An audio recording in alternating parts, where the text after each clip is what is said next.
Hello everyone, বাজারে এখনও প্রচুর কাঁচা আম পাওয়া যায়।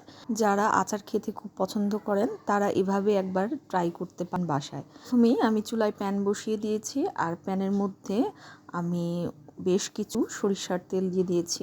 আচার কিন্তু সরিষার তেলে ভালো হয়, তো চেষ্টা করবেন সরিষার তেল দিয়ে আচার তৈরি করতে। তেলটা খুব ভালো গরম হলে এর মধ্যে দিয়ে দেব 1 চা চামচ পাঁচফোড়ন দিয়ে এর মধ্যে দিয়ে দিব আমের পেস্ট। আমি এখানে একটি কাঁচা আমকে ব্লেন্ড করে নিয়েছি, আর সাথে দিয়ে দিব 1 চা চামচ আদা রসুনের পেস্ট আর 1/2 চা চামচ হলুদের গুঁড়ো।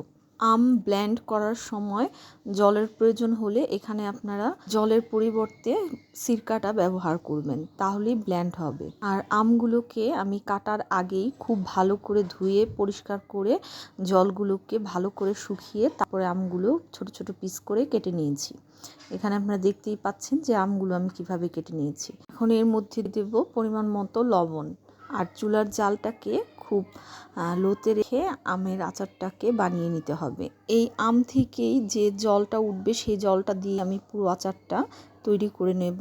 যখন আমের খোসাটা একটু চেঞ্জ হয়ে যাবে তখন এর মধ্যে দিয়ে দেব চিনি, আর চিনিটা আপনারা আপনাদের পছন্দ মতো দেবেন। কে কেমন মিষ্টিতে পছন্দ করেন ঠিক সেই পরিমাণই এখানে চিনিটা ব্যবহার করবেন।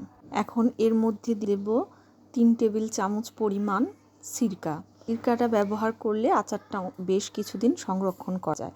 আর যদি আপনারা সাথে সাথে খেয়ে ফেলেন কয়েকদিনের মধ্যে, তাহলে সিরকা দেওয়ার প্রয়োজন নেই।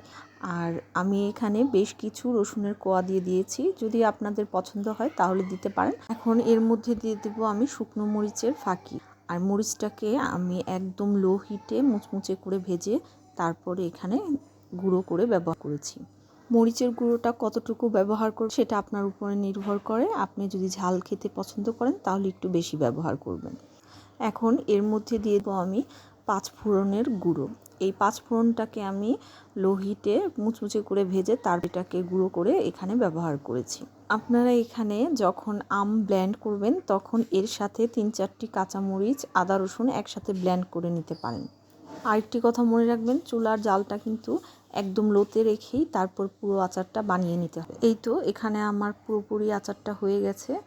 এখন এটাকে কাচের বয়মে ভরে রেখে দিবেন, দেখবেন যত দিন যাবে তত খেতে ভালো লাগবে।